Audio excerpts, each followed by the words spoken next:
O sentimento de não pertencer a algum lugar é uma força muito poderosa nas histórias que contamos.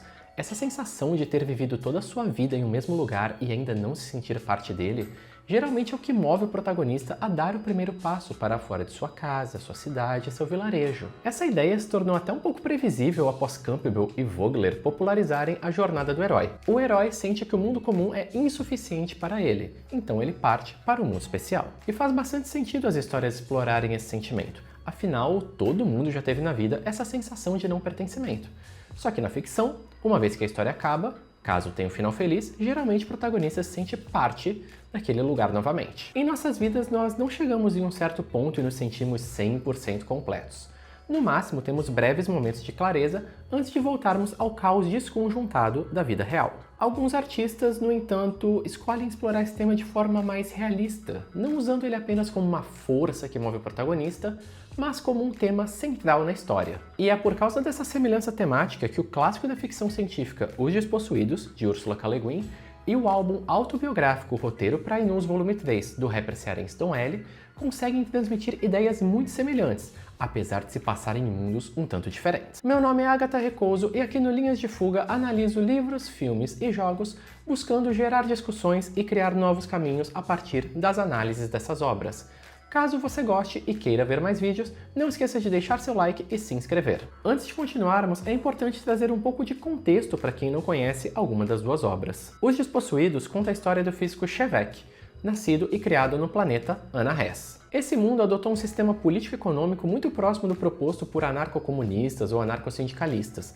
Então, não tem centralização do poder, não tem propriedade privada e o trabalho é voluntário. O livro conta tanto a história do crescimento dele em meio a essa sociedade, como a sua posterior jornada ao estado de AIO, um estado capitalista no planeta vizinho, o Ras. Já Roteiro para Inus Volume 3 é um apanhado dos sentimentos, reflexões e momentos mais recentes da vida de Dom L. Nesse ponto da vida, o rapper já passou por muita coisa, conhecendo desde a cena marginalizada do rapper nordestino, até os estúdios dos rappers hypados do eixo Rio-São Paulo, passando pelos círculos intelectualizados dos artistas da MPB que querem se aproximar do rap, mas desde que não seja muito rap, senão não agrada o Leblon. No entanto, toda essa vivência, a experiência de conhecer o melhor e o pior que o mundo tinha a lhe oferecer, criou um Dom L que não tem mais aquela vontade de mudar o mundo, aquela ambição que não é mais aquele moleque zica devoto da santa ignorância, como ele mesmo põe na faixa Aquela Fé. O álbum é um mergulho na vida do autor protagonista, ele tentando juntar as peças do presente e do passado para reconstruir quem ele é. E o primeiro ponto que me fez pensar nessas obras de forma não relacionada é como elas lidam com o tempo. Ambas são narrativas não lineares, elas pulam entre passado e presente, passando por diferentes momentos da vida de seus protagonistas. E é importante destacar esse aspecto porque ele entra em conflito com a ideia de progressão estruturada da jornada do herói.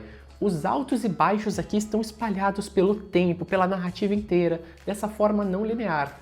Quando você tem um momento de realização, de ascensão, ele muitas vezes é seguido por uma queda vertiginosa. Em RPA3, por exemplo, nós temos o verso de Nego Galo na faixa Aquela Fé, onde mesmo vendo seu irmão perdido em crack, ele encontra forças para lutar e inicia uma sequência quase expiatória, exorcizando seus demônios de uma forma muito ascensional, repetindo como um mantra que uma frase muda o fim do filme. Entretanto, a faixa seguinte, Cocaína, não apenas deixa de sustentar esse momento, como gira a narrativa em 180 graus e põe o rapper em queda livre. Nesse momento, ele conta apenas com a adrenalina do presente para lidar com um mundo tão temperado que ficou insípido e tão cheio que ficou um vazio nórdico. Os Despossuídos também possuem uma passagem bem similar, na qual Chevek, naquele momento infeliz e sem saber o que fazer em meio às contradições da sociedade de Anarres, encontra Takver, sua parceira para a vida. E as páginas que desenvolvem o relacionamento dos dois são completamente otimistas, o sentimento é de elevação. Os dois jovens se encontram um no outro e Chevek consegue desenvolver sua teoria revolucionária da física temporal, com uma habilidade e uma certeza que não pareciam vir de si próprio, mas de um conhecimento que operava através dele,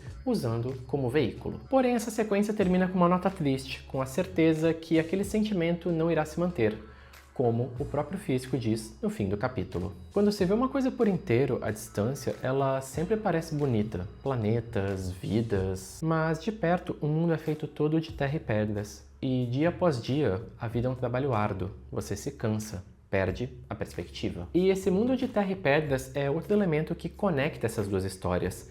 Anahés é um planeta de recursos escassos, um deserto que é mais Saara do que Arizona. As narrativas de Shevek e de Don L são tão reais porque elas não têm lugar para a estrutura idealizada e organizada de um filme blockbuster. Os roteiros aqui são muito atleta para Tarantino e muito densos para Hollywood.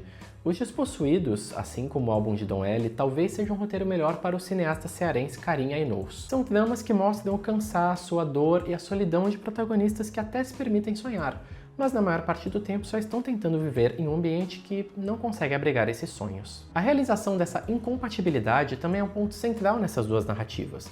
Os protagonistas começam tentando mudar os mundos em que vivem, porém de forma um tanto ingênua, que funcionaria num roteiro de Hollywood, mas aqui não funciona. Don L, quando mais novo, acreditava que poderia haver uma grande gravadora de rap aqui no Brasil, tal qual a Rockefeller, criada por Jay-Z. Shevek foi para eu acreditando que podia derrubar as barreiras que separavam o mundo capitalista do mundo anarquista. Contudo, esses sonhos são inevitavelmente confrontados com a realidade, com Saara, com o roteiro de Ainous. E é daí que surge o não pertencimento. É um momento que o físico se vê cada vez mais isolado da própria sociedade por suas pretensões arriscadas e por desafiar o status quo, ou é quando Don L canta em aquela fé: eu devo estar errado, eu sou comunista e curto carros, eu quero vencer e faço amizade com fracassados. No entanto, nas nossas vidas nós não deixamos, ou pelo menos tentamos não deixar, esse não pertencimento nos afundar. Nós temos consciência que o roteiro não é de Spielberg ou de Tarantino, ainda mais se você vem de onde Don L ou Shevek vem. Mas ainda assim nós insistimos em sonhar, em lutar, em acreditar que conseguimos mudar as coisas. E é nessa busca do sonho, da realização, da catarse, mesmo sabendo da possível tragédia da situação, que essas duas obras se encerram também. No fim de Os Despossuídos, Shevek retorna para o seu planeta natal. Mesmo sabendo que possui inimigos entre seus conterrâneos, ele tem o desejo de rever sua família e acredita que as suas ações vão melhorar as coisas. Já Don L encerra seu álbum com Laje das Ilusões, uma faixa de ritmo acelerado que tenta sintetizar essa contradição entre o desejo humano e as limitações da realidade. Trazendo essa nossa sede de, adaptando um trecho da própria música, desejar tão intenso o feeling desse bagulho a ponto de lá no fim desejar fazer um loop. E esses protagonistas sabem, assim como nós sabemos no mundo real, que nunca chegarão à catarse da jornada do herói, que sempre haverá uma sensação de não pertencimento. No entanto, eles, e na verdade todos nós, são como a flor que Shevek vê na nave que o leva de volta para casa. Essa planta, originária de um planeta distante, se abre, exalando seu perfume para atrair uma mariposa inimaginável a trilhões de quilômetros de distância, em um jardim de outro planeta, orbitando outra estrela. Ela se abre tentando ser maior que o tempo e que o espaço, em uma insaciável sede de vida, mais uma laje das ilusões.